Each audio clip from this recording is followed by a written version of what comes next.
কি ভাই, সারা জীবন সিঙ্গেল থেকে বিয়ে করার সময় ভাবলে লয়াল অ্যান্ড ভার্জিন মাইয়া পেয়ে যাবে? না, না, না, না, না। দেখবে দিন শেষে ওই লয়াল অ্যান্ড ভার্জিন মাইয়াগুলোকে প্লে বয় টাইপের ছেলেগুলোই নিয়ে যাচ্ছে।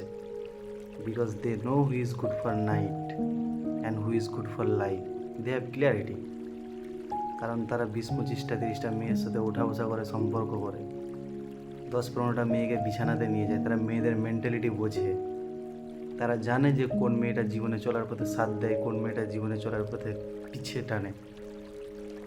তারা মেয়েদের মেন্টালিটি সব বোঝে। আর তুমি তো আমার ভোলানাথ বাবা, তুমি তো মাইয়ার সামনে চোখে চোখ রেখে কথা বলতে জানো না, লজ্জা করো।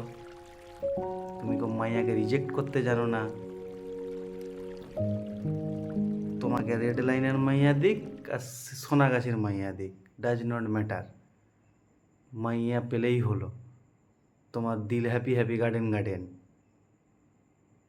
ভিডিওটা বানানোর উদ্দেশ্য একটাই, এই ভোলানাথ টাইপের বাবাগুলোদেরকে বলছি, ভাই বিয়ে করার সময় অ্যাটলিস্ট মেয়ের 14 গোষ্ঠী চেঁচে বিয়ে করিস।